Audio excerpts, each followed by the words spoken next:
Doug, exactly. They're boarding up the windows here at Old National Bank where 5 people were killed today.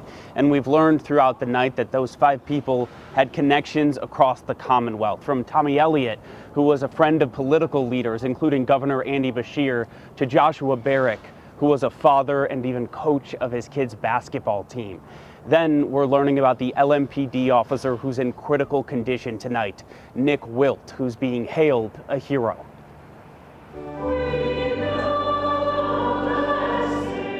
A prayer vigil for one of the men lost in today's mass shooting. The pews were filled at Holy Trinity.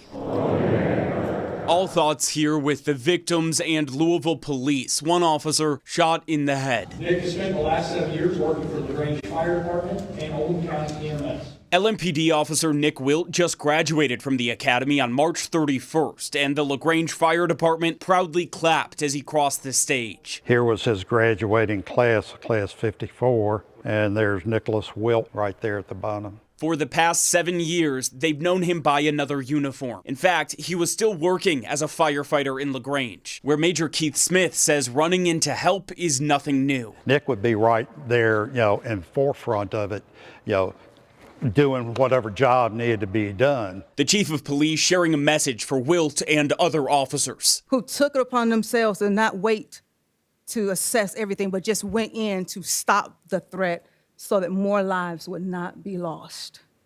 Thank you. In a press conference where Governor Andy Beshear asked the public to bring love and compassion to families now grieving. I'm very close with one of them. They are going to need that love, and we need love for each other.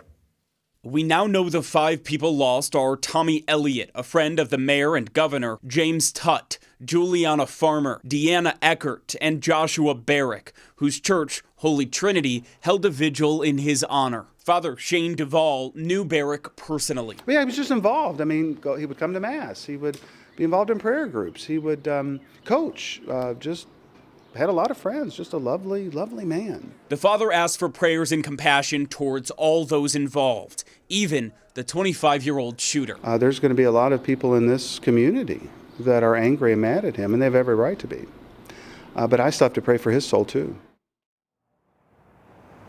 And as we continue to learn more about the people who we lost today, the funeral plans, and the families that are now trying to process in a new world, we'll bring all of that to you. But for tonight, so many families in Louisville are mourning. Live in Louisville, Tom Lally, WHAS 11 Night Team on your side.